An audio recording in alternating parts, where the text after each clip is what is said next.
Well, I think we're at the right time to get started. Look, in appreciation for everyone's time. I know how valuable everybody's time is throughout the day. We'll just get started. There are very few rules for this. Um, what we do on our side is we do a deep dive research on a topic every 2 weeks, and then we present that topic here.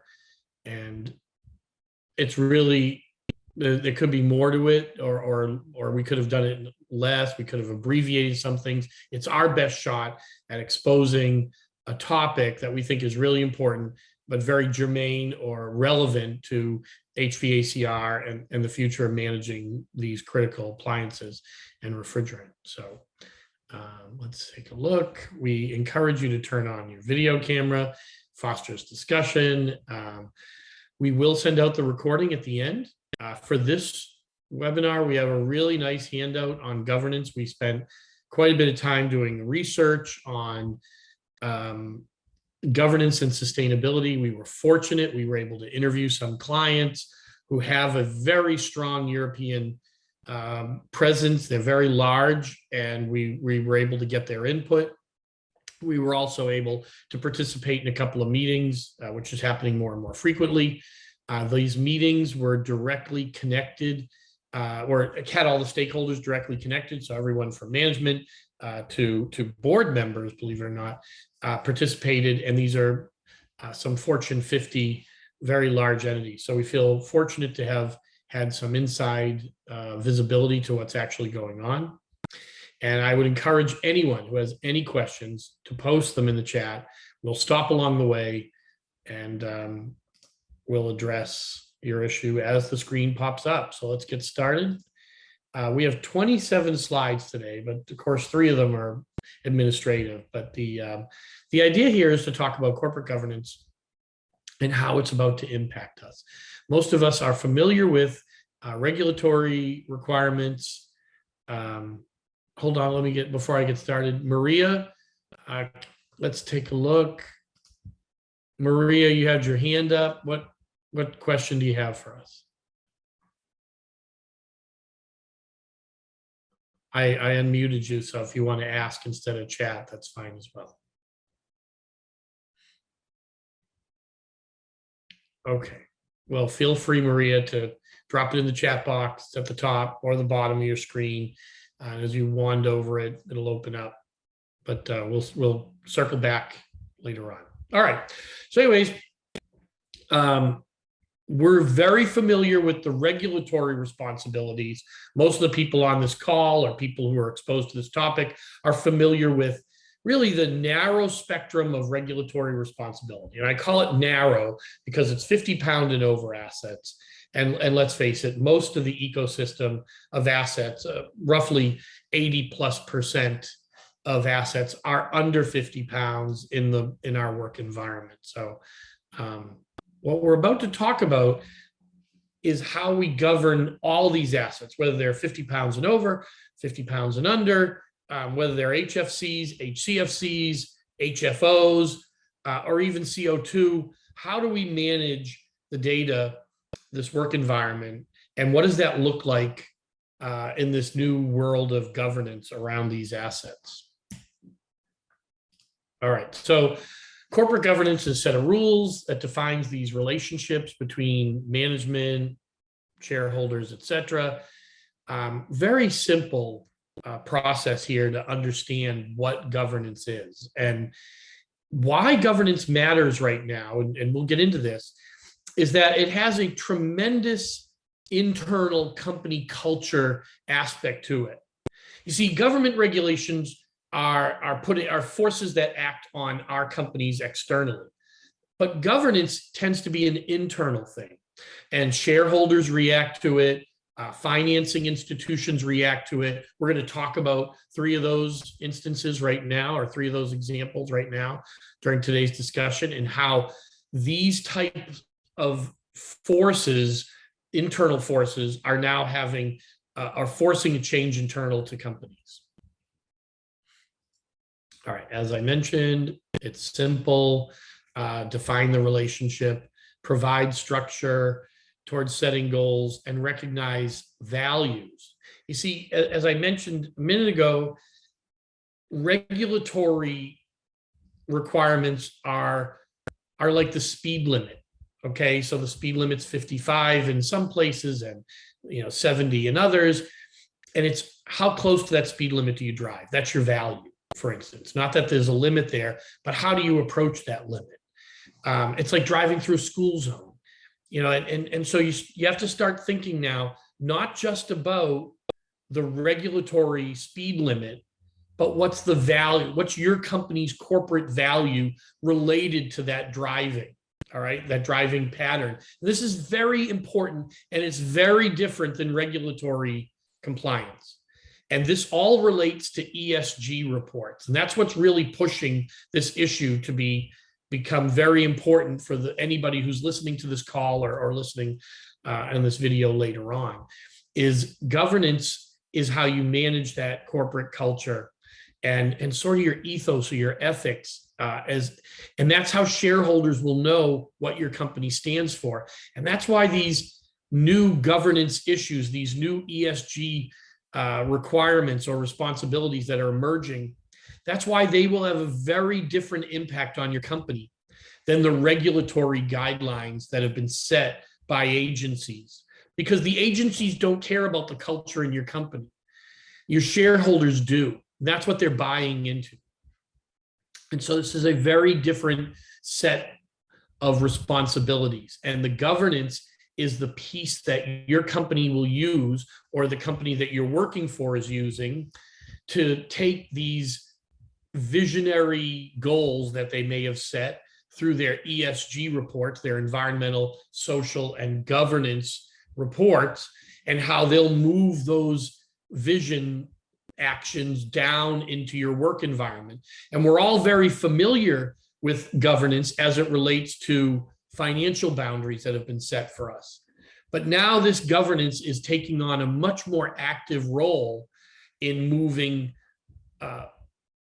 other responsibilities related to the type of refrigerants we use, when we decide to retrofit, how we replace equipment. And what it's doing is it's pushing that new set of responsibilities, much the same way financial responsibility has been pushed down into company culture. It's pushing those responsibilities, that vision for how those will be operated, down into company culture. And it's very interesting. What we're noticing is companies that have a strong compliance footprint, some of the teams are so compliance oriented, they might not get the cultural change that's coming from these ESG responsibilities. And so it's this discussion is really about that awareness. All right.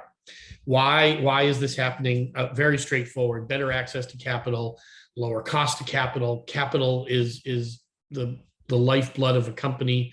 I read some great stuff last night by CEO for IBM, and he talked about improved performance from sustainability. Earlier in the week, I participated in a sustainability roundtable discussion on Sunday evening, and it was all about how better run companies, more sustainable companies, or companies that had more of a sustainability practice in their operations were performing better during market downturns.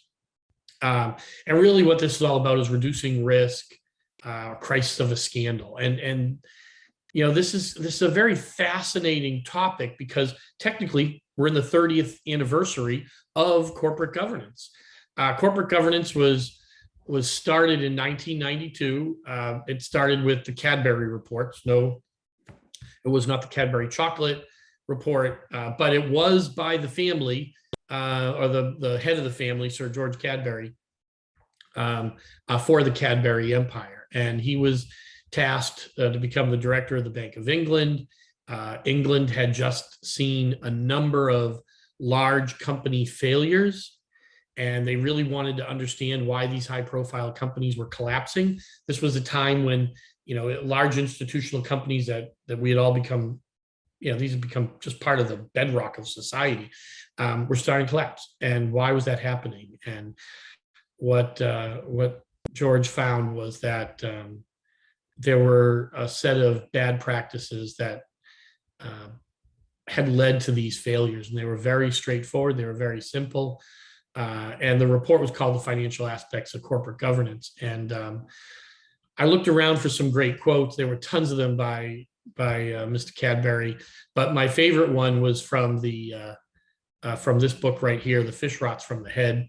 And so he said it's a book everybody needs to read. Of course, I downloaded it on Audible, and I'll finish listening to it that way. But George Cadbury, Cadbury family, the one that you're all familiar with, is the guy that started this entire corporate governance process.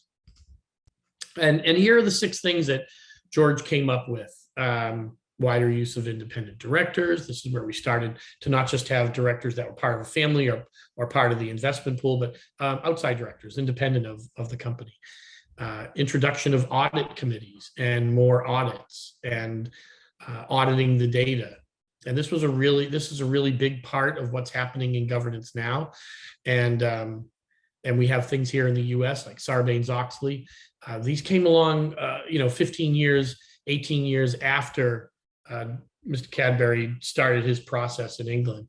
But this really took the financial industry by storm back in the 90s. And even things like defining the role between the chairman and the CEO, just creating a system of checks and balances and giving some protection to shareholder rights and recognizing the role of shareholders, whether those were large shareholders or small shareholders, in the company's life and life cycle. And then also the concept of timely and accurate disclosures, went from annual to quarterly.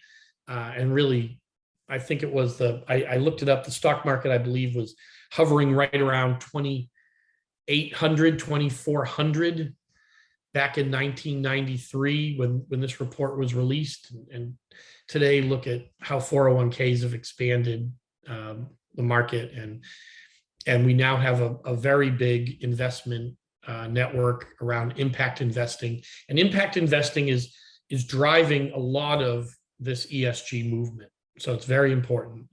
And I did look this up. There are $142 trillion in some type of ESG invested fund. I want to make sure I've got that right. It's a big number. It's very large. It might be 42 trillion. So I'll do some research before Gavin and I send the email and make sure I get that right. But it's a big number, and it's having a very large impact on how we approach these ESG reports. Now, the same governance that's in place in companies is now, around financial responsibility and financial returns, is now taking on this new adopted role to govern ESG disclosures. And there's reasoning for that. We're going to get to it. But basically, there are 3 stakeholder groups that are really participating in the evolution of these ESG reports. Of course, shareholders, they're the owners. They're the ones making the demands. Directors, they're the ones who are the guardians of the assets, and the pressure is on them to lean on management because management is the team using the assets. And so the directors have a responsibility and a fiduciary obligation to provide the ownership or the shareholders with accurate information. And the shareholders are saying, okay, give it to us in some type of shape that makes sense to us. And I didn't include that in this report because we have talked about it in other webinars and other discussions, but those are things like scope 1, 2, and 3 emissions. And then how do you report scope 1, 2, and 3 emissions? This is becoming highly structured. And the shareholders aren't saying, well, we want to see better results. They're just saying, we want to see accurate results. The idea of better results might come later on. But when in the early days, I'll give you 2 great examples. Dollar General, okay, so I'm going to use a family of companies that I think are really interesting here. Dollar General does not disclose their scope 1 emissions for refrigerant emissions, fugitive emissions, right? But Family Dollar, I'm getting this right, and Dollar Tree, sorry, that same group of companies, that group does disclose their fugitive emissions. And what we're seeing is 50+% of scope 1 emissions are fugitive emissions from refrigerants. That's really powerful. So if Family Dollar, Dollar Tree are showing us that number, you can imagine that shareholders, the owners of the Dollar General family of stores, they're going to want to see the same stuff, right? So Family Dollar and Dollar Tree upped their game, did an amazing job on reporting. Neither one of these people are relying on TrackRef for any type of sustainability disclosure document. So it's a very objective and fair assessment. But Dollar General is hiding that number, or doesn't know that number, or is not disclosing that number for some reason. And I think this is one of those powerful examples that we'll see in the future, because Dollar Tree has to collect that information from their vendors and their service providers. So they're a lot more accurate with that data collection process. And anybody here on this call who services that group of companies would feel a very different tone in Dollar General versus Dollar Tree. Dollar Tree being more vigilant, more focused on results with that material emissions from refrigerants. So very fascinating. I think we're going to see this happen a lot more in the future. All right, so there were 4 principles that George talked about: accountability, fairness, transparency, and independence. And now how these affect HVACR service, I put some examples right here. Whether it's missing leak inspections, or whether you only report refrigerant emissions from, let's say, 50-pound and over assets, or 25-pound and over, or 5-pound and over.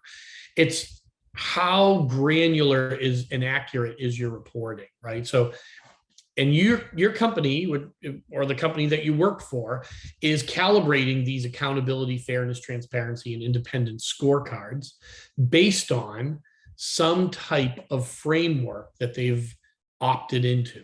And there's a handful of those. And we're not here to talk about those today, but I am happy to answer any questions about those frameworks. And the frameworks are very simple to understand. But the other thing is, this is one of those places where if you lower your maintenance spend, to get your profitability up, like, hey, we got to grab money from somewhere. Let's lower that maintenance spend. And when you lower it, okay, profitability might go up a little bit, tiny nudge up, but what's the long-term impact of that?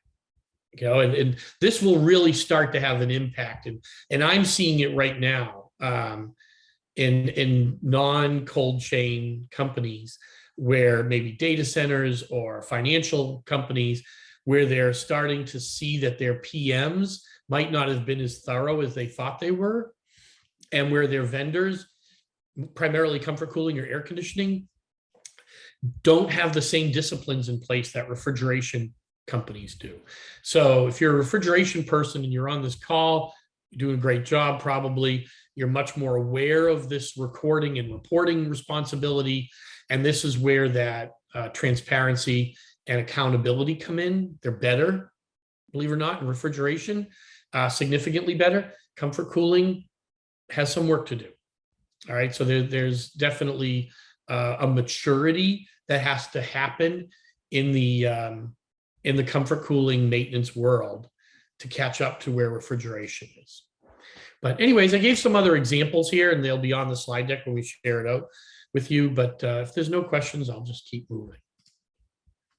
All right, good practices. Now, the good practices that we're referring to here are board practices. And these are 5 of the things that George talked about. Controls, transparent disclosures, and this goes back to those audit committees. Well-defined shareholder rights. What does a shareholder have the rights to do? I mean, essentially, shareholders have hired management to run the assets, and they've put the directors in place to oversee that operation, right? So you might have millions of investors, maybe a dozen or so board members, and then hundreds of managers that are responsible for this interaction. And so governance over this process really relies heavily on well-defined shareholder rights. And what we're finding is that these shareholder rights are evolving rapidly around the demand for capital. And so the more you need capital, the more willing you are to listen to the people who are setting the terms. And we see this happening every day. And then lastly, what is the commitment of the board member towards these goals? And so these good practices, there's a theory here that when they're applied, companies run really well. And when they're not applied, you get some bad outcomes. We have BP's Deepwater Horizon oil leak. We had a culture of no safety. And right after that, nobody really wanted to make investments in BP. BP suffered dramatically. Wells Fargo, not too distant past, their sales practice scandal through the last decade was so horrible that Berkshire Hathaway finally sold off all their Wells Fargo shares because they realized it was never going to get better. And it was a cultural thing. And I mentioned at the beginning, these ESG reports are your company's cultural barometer. And then shareholders and financial institutions will calibrate the risk based on the culture before they make investments. And so these are some absolutely great examples. JP Morgan's financial exposure. We realized that the C-suite had not stayed on top of things, and they let some very high risk bets go through that failed. And they were billions of dollars in the hole as a result of that. The same thing, I had so many examples, I couldn't add them all here. Same thing could be said of Goldman Sachs. When Goldman backed that 1MDB fund in Malaysia, without having the right governance or system of checks and balances in place, that collapsed. Every single employee in Goldman Sachs, and by the way, no one's feeling a lot of empathy for these Goldman Sachs employees because it came out of their paycheck. They basically had to make up $1 billion of losses, and the partners to Goldman Sachs had to write the checks to cover that. Came out of their paycheck directly. So you can be certain that Goldman Sachs is paying better attention to governance. Facebook privacy scandal. I could go on and on. The Equifax data breach. Look, crisis prevention and risk mitigation. Nobody wants to invest in a company that's got high risk. So if you're the Dollar General investor and Dollar Tree investor, and maybe the Dollar General guys are looking it over at Dollar Tree going, hey, that culture is more what I want. Better disclosures, a little bit easier for me to understand the company operation. I might make the leap, and that's the kind of thing that's going to happen. And so culturally, companies are going to put a higher demand on operations for clarity in disclosures. And that's coming about because, well, on the horizon, these ESG investment disclosures require companies and advisors to heighten disclosure requirements. And basically, they just don't want anyone to produce a document, say one thing, and then do another. And that's really the crux of this. And when I say it's on the horizon, the comment period is already ended. And now we're into the final phase. And we are pretty certain that Scope 1 and Scope 2 emissions are going to be part of this SEC disclosure responsibility.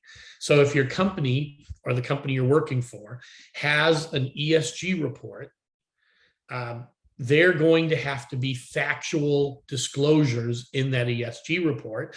And that ESG report will include Scope 1, Scope 2, and Scope 3 emissions.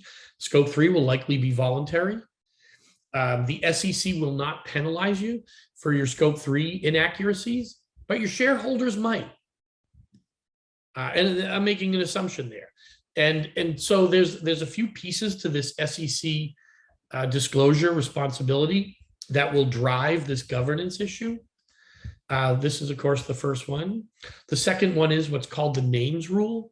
And this is where it expands this requirement that funds that are, for instance, sustainability driven, they have to invest at least 80% of their funds in accordance with the investment focus of the name and the commitment and the charter of the fund. And so you don't want to be investing in a sustainability fund only to find out that they're plowing most of their resources into Shell's Nigerian oil wells.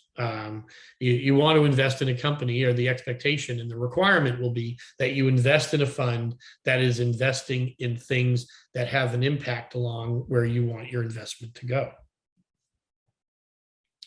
And thirdly, is this enhanced reporting responsibility that I keep referring back to, which will require these disclosures to be structured, have a very structured data set. These data sets will be tied directly to some type of framework that you've adopted. CERES, which is spelled CERES, tracks this. And I believe last I noticed, which was yesterday, about 3,500 companies publish some type of ESG report aligned with some type of framework. And these frameworks range from SBTI, Science-Based Targets Initiative, to GRI, Global Reporting Initiative. They tend to follow a very simple accounting collection data process, which I'll talk about in a minute. And we'll share some of that with you when we send out the attachment. But this structure is no longer voluntary, is basically what this is saying. And the key to this is, for all of us who've been doing refrigerant for decades, or even years, we've never had to account to the CFO for the material transactions. And so some things that we're going to want to be thinking about are, what if we have a 30-pound cylinder at 22 and we build the whole thing off to the job? Okay, that's the finance part. But what if we only added 26 pounds and there was a 4-pound heel? Do we have to account for that?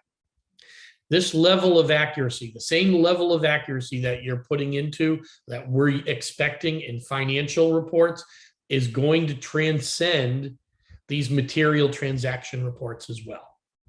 Because the CFO, when he signs off, he's saying, this is the factual information to the best of my knowledge.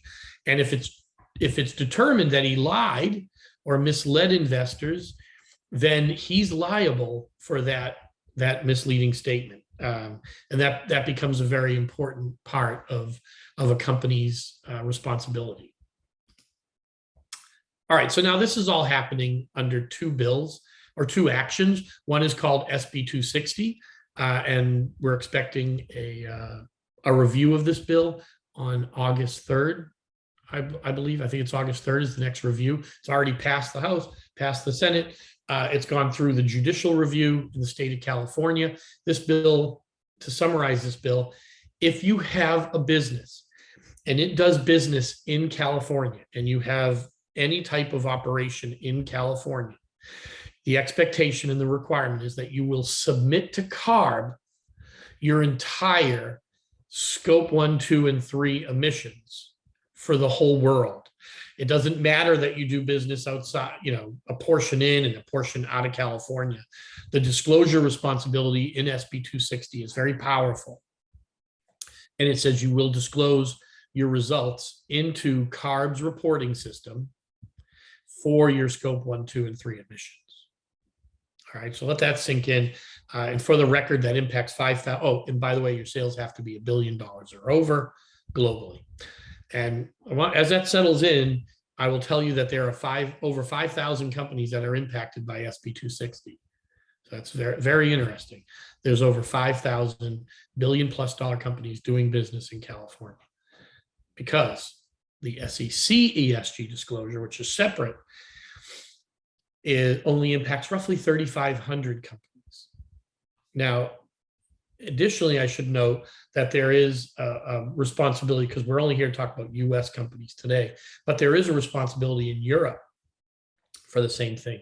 And that's where you'll see SB 260 have some crossover into Europe. So European companies that are doing business in California. But it's important to note that neither the SEC nor SB 260 are enforcing environmental regulations. Contrary to that, they are just requiring you to accurately report your information. And if you don't, you can get a fine. Even more importantly, you could go to jail. This is very different than a compliance regulation where you're shielded by the company. Only a couple of people have actually gone to jail for refrigerant fines and violations. One knucklehead out of Ohio who just literally vented refrigerant. And then the rest of the people that went to jail or had to do any type of parole or had to commit were part of refrigerant trading. So they didn't actually touch the refrigerant. They were just a trader. Could have been somebody, and there's a number of examples of them, who did something wrong, and the violation required jail time. So, but not a lot of jail time's been served for that. So anyways, this is very important that this type of lying comes with big consequences. Now, existing government is going to have to expand to include refrigerant leaks. Energy consumption that results from refrigerant leaks could be on the table. We see that happening right now, where people want to know, what does that look like? We're seeing shareholder groups that are popping up everywhere to represent shareholders, and proxy voting related to what shareholders are expecting from the companies they've invested in. Also, some things that you're going to have to talk to, there have to be a discussion between management and the share of the directors about, are things like reliability related to the risk of losing cooling or heating. And in the case of European companies, this includes double materiality. And we've talked about double materiality here in these discussions in the past. Double materiality is where you say the environment is having an adverse effect on our heat load. It's causing more heat in the summer, so we have to use more energy to cool our food in our work environment. And as a result, we're going to need more energy to do that. That is an actual statement that goes into a disclosure related to what's referred to as materiality. Double materiality is where you say, yes, that extra heat load is causing greater stress on the systems, which is causing our leak rates to go up. And as a result of increased leak rates, we are now facing we're now harming the environment even more. So anybody that's collecting money from a European venture, you don't be surprised to have to answer these questions around how this leak rate is actually having an impact on the environment. So how the environment is impacting your operation, but also how your operation is impacting the environment. Many shareholder groups are relying on this double materiality topic to enforce some type of policy demand on directors in companies. And we've already seen that with Walmart, where this morning, for instance, I was on a call, and one of the topics was grocery stores that aren't retrofitting fast enough. And so these proxy votes come in from shareholders, and these shareholder proxy groups solicit participation from activist shareholders, and then they vote. They put pressure on the board, the directors of the board, then the board puts pressure on management. Even if they can hold back the demand at first, they can't hold it back forever. So it's very important. Those of us who are doing service or in the operational side of this world, and we're starting to see companies like IBM even acknowledge this, that these ESG reports, which are basically the ethos of a company, the spirit of a company, those are changing our operational outcomes. So don't be surprised to see a complete change in what you're expected to deliver. I've been on a call a day or more for the last 6 months, where some operational service provider has said things like, I don't care about that. That's not a compliance issue. I'm not going to document that. It's only a 50-pound unit. I have seen those companies get fired. I have seen those companies have to replace people. I have seen a complete change in the cadence of the demands expected of the people that are managing the operations. And it's amazing to me how rapid this change has been. And so it's very interesting. It's happening. I'm not here to tell you it's permanent, or not permanent, but it's going to happen that way for you. But when I see this happening in companies, Japanese companies, European companies, US-based companies, and I see that the operations people are now saying, I get this compliance thing. I think we have it mostly under control. My challenge this year is understanding the sustainability responsibilities. My challenge this year is getting my comfort cooling guys to understand this. And we're now using this word maturity and this maintenance maturity or company maturity. And we worked with this group at Darden, the University of Virginia's Business Management School, to really just sort of grasp the concept of maintenance maturity and ESG reporting maturity. And we're about to take another dive at that in the coming year. So anyone who wants to participate, reach out to me. We had a fascinating past year. It was the most successful program at Darden's Business Management School. And it was so eagerly sought after that we had competition at the end of the year for business management graduate students who wanted to come over. And the students that we worked with went on to Boston Consulting Group, Microsoft, and I forget where else, one other place, but absolutely fascinating stuff. All right. The goal here is to prioritize things.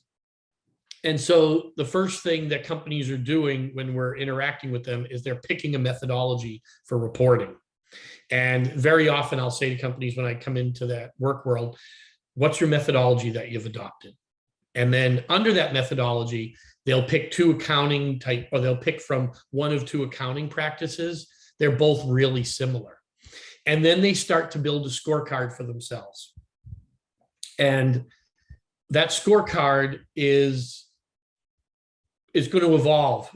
We started one set of scorecards with one company in November last year. And by March of this year, we realized the scorecard had evolved twice. So, and that's a lot. That's a very fast moving evolution.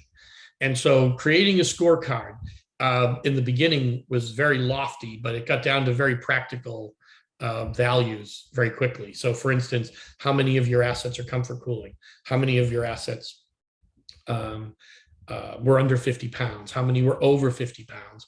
What was the age, vintage of the equipment, refrigerant type? That's what we evolved to. What we started with is, what's our leak rate, right? What's our emissions number? And we found very quickly that most companies struggled to come up with a comprehensive emission number.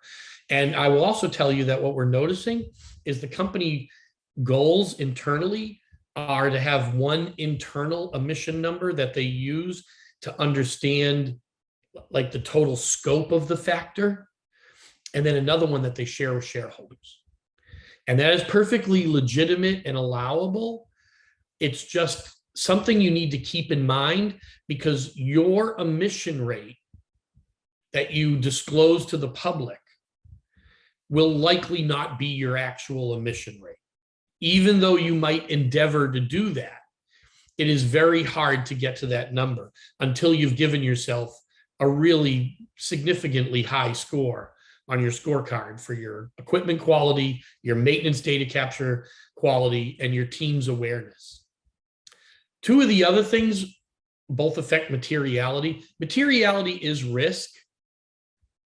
How is global warming affecting my business? That's materiality. How, like for instance, the AIM Act, how is the AIM Act? That's a material impact to your business. The sustainability team won't care about the materiality of it at first, but they ultimately will. But your as operations people, you definitely will care about the materiality or the material impact from the AIM Act. Double materiality is what I talked about before. And this is a map. This is a journey. And mapping this journey is significant. And by the way, all four of the things that I'm mentioning here, these priorities, or how, what to do in your prioritization, are the keys to starting to build the fundamentals towards your disclosure.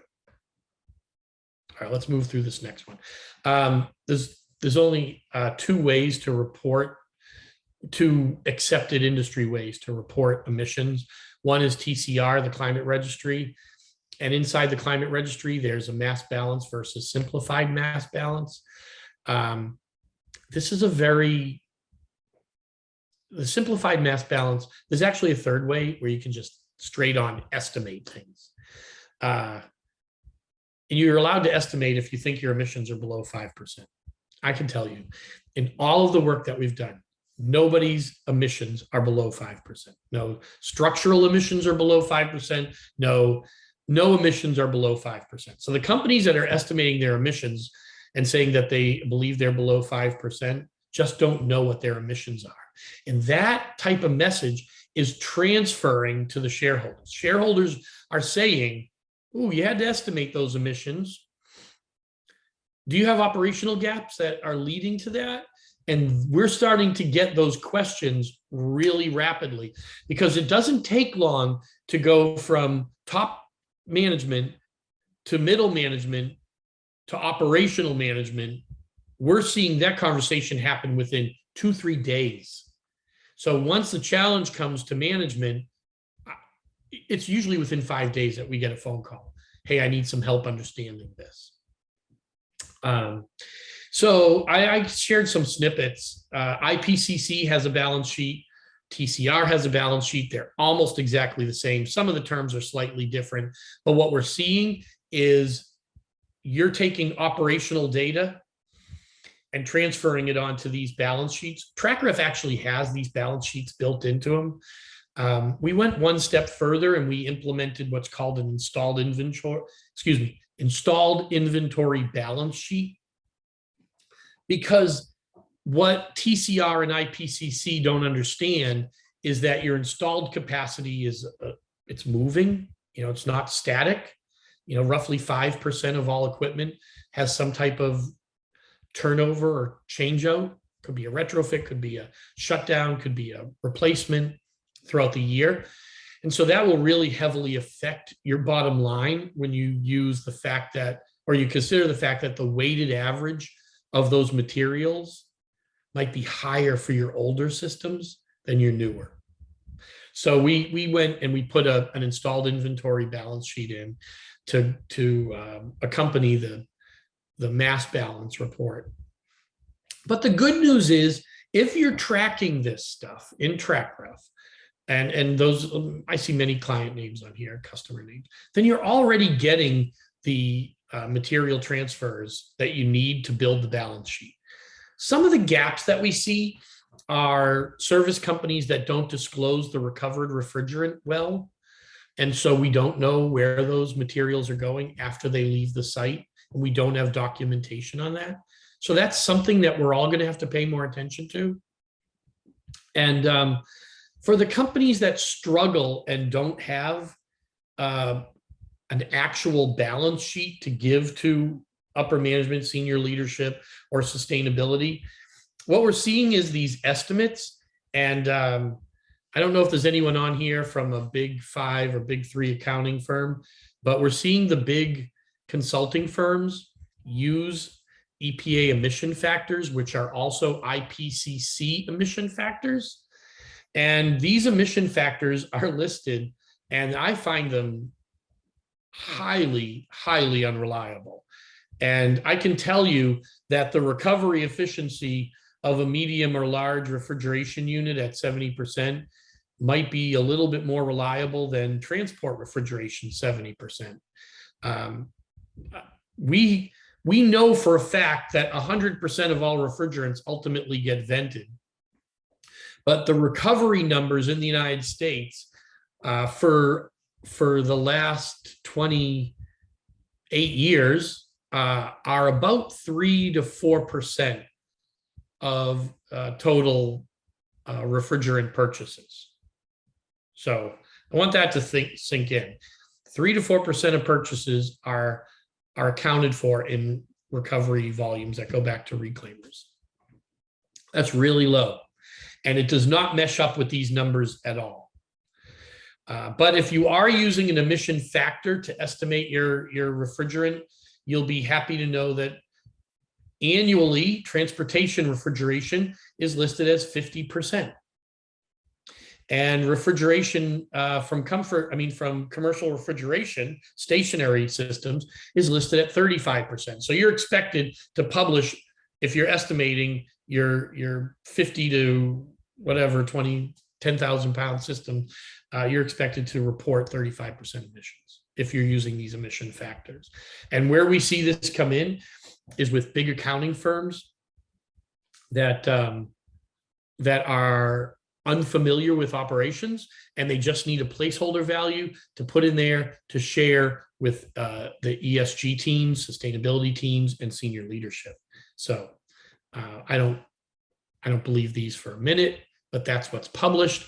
These were originally published in 2007 by the IPCC, and they haven't changed them.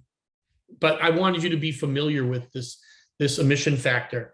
And I have seen this emission factor used time and again with existing clients and with companies that are really just contacting us to find out what we can do to help them operationally. So, action planning. What should you be doing? You should be talking to senior leadership about your retrofit plan and asking them if you can have time to review the impact of your break fix repair model and shifting that more towards a preventative maintenance model. And you should be determining that, measuring it. Maybe this year is not your year to budget for it, but maybe this year is your year to determine what's the baseline look like. I'm getting a lot of baseline questions, a lot. And then you should have an action plan that is external. How do you want to expose this to investors and shareholders? Don't stop thinking about the marketplace and customers for a minute. Start thinking about, what do shareholders want to see? What does ownership want to see? You should be doing some KPI planning. What are your important KPIs? Gosh, I can't tell you how many thousands of hours get wasted annually on KPIs that don't matter. But it's your KPIs. And if you're a service provider and you're on this call, you want to go to your salespeople, you want to go to your leadership, and you want to say, hey, we need to be asking our clients how important these reports are and how structural they are. And we're servicing these smaller systems. How do we want to collect that data periodically? We're not recording it in TrackRef because it's below the X threshold. Maybe that threshold is 25 pounds, maybe it's 10. But when we do service work on all these systems under 10, how do we want to collect that data and get that to them? And you also want to go beyond the review. You want to go to quarterly, monthly reports. We are seeing many more. If we had 1 or 2 clients a year ago that were quarterly, now we have a dozen. And if we had 4 or 5 clients that were quarterly, now we see 2 dozen that are monthly. And this volume is really picking up, where we're getting calls coming into salespeople who just aren't equipped for that. And so we're having to really change not only the reporting, but the frequency of the reporting and the way we capture data. And so here at TrackRef, you'll see us doing a lot more in our data set, in our data reporting, in our data science. I would say it's probably our number one talked about resource today. So, and I bet Cynthia's thinking the same thing. All right. What should you be considering? Consider, is it financially material to the company? Is it important? Will this retrofit change our energy demand?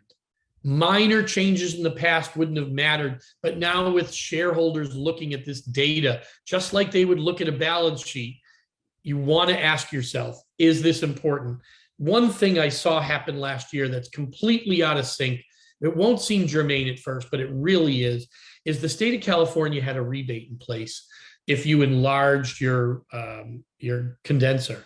And I got to tell you, it had a positive impact, but it is not a good future-ready way to manage interaction with upper management and shareholders, because what shareholders are going to see is you had to increase, you had to make a larger investment.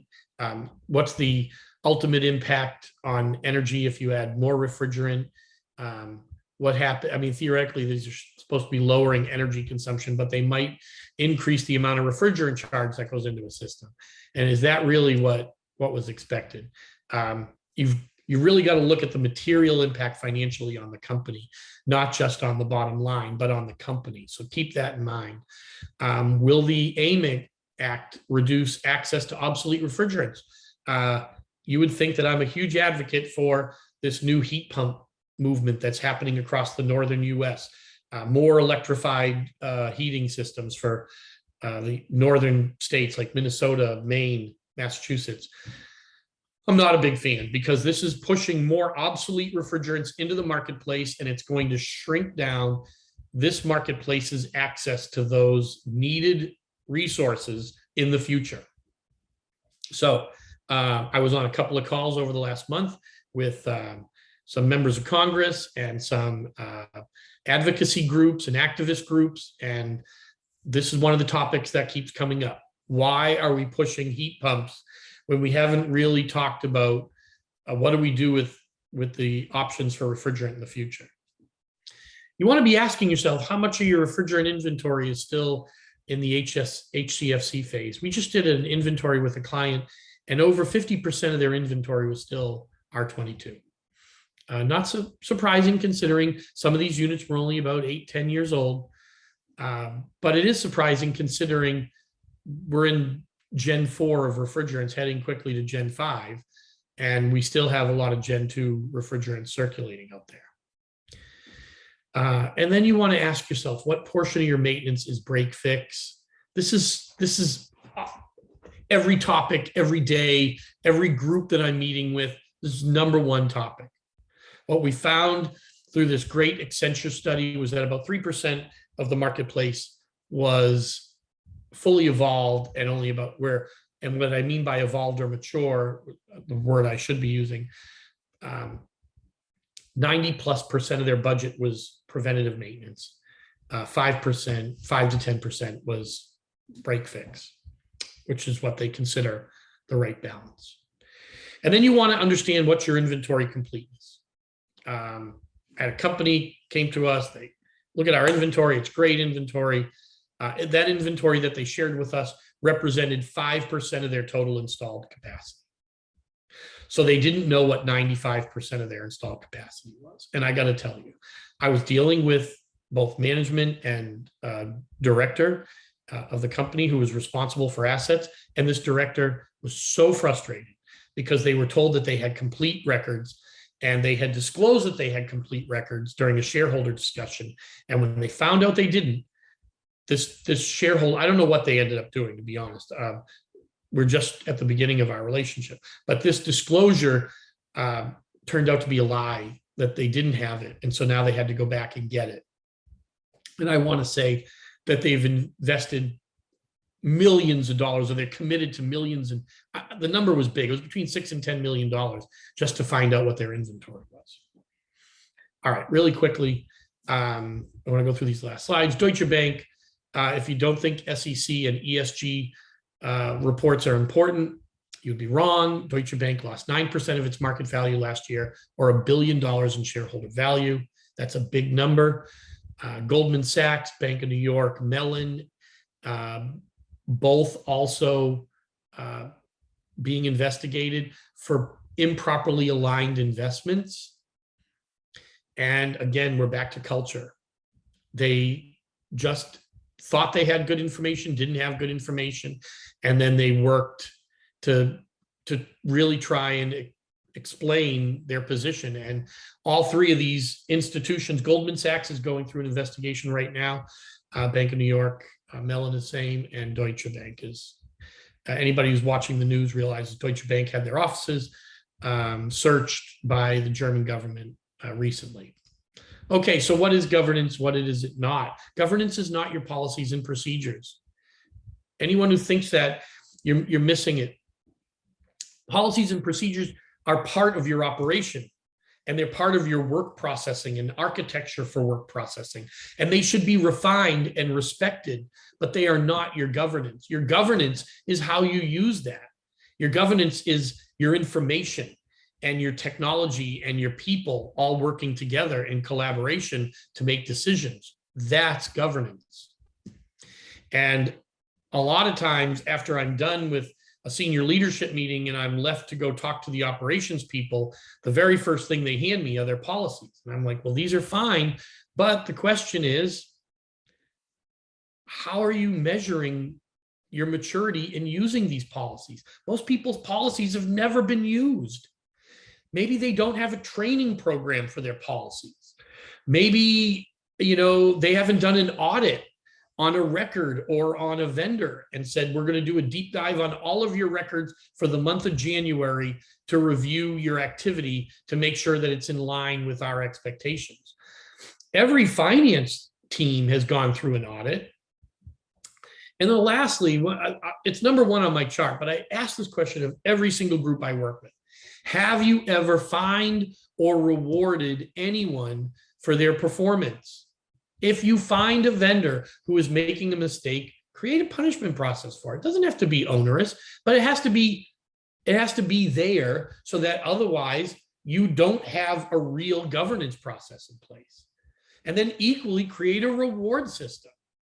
Hey, you guys reduced leaks on all the systems you're maintaining at your stores or at your locations or on your comfort cooling over 200 pounds.